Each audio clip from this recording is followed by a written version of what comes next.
ត្រីភ្លឺដំណាំស្រូវគឺជាបញ្ហាមួយប្រភេទបាទដែលមានបញ្ហាធំណាស់ដែរនៅលើដំណាំស្រូវរបស់យើងបាទត្រីភ្លឺដែរគឺភាគច្រើនកើតនៅក្នុងដំណាក់កាលស្រូវអាយុបាទចាប់ពី5ថ្ងៃរហូតដល់អាយុ20ថ្ងៃ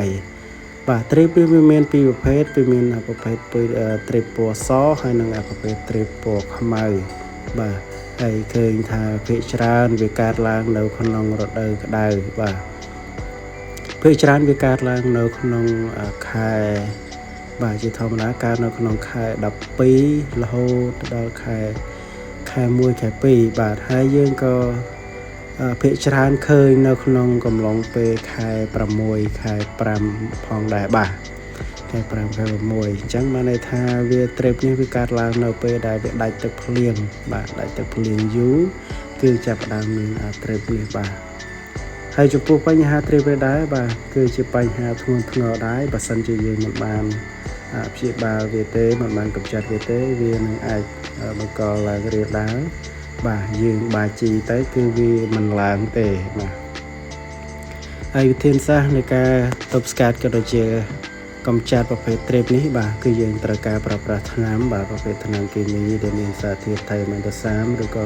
សារធាតុផ្សេងទៀតបាទដែលយើងត្រូវការធ្វើការកម្ចាត់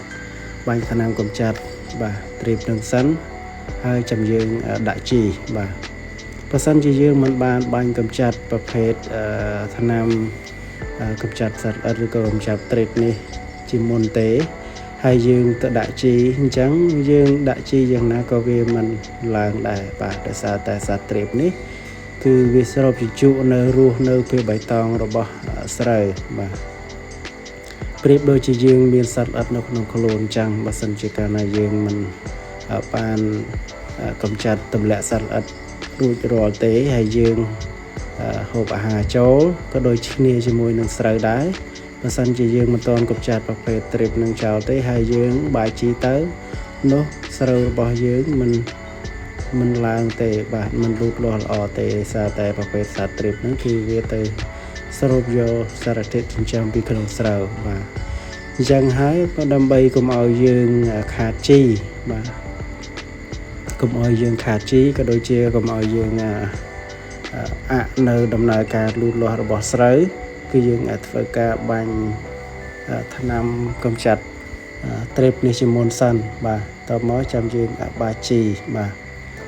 យល់អស់យើងបញ្ចូលទឹកសិនមកបាទនៅក្នុងស្រែបាទ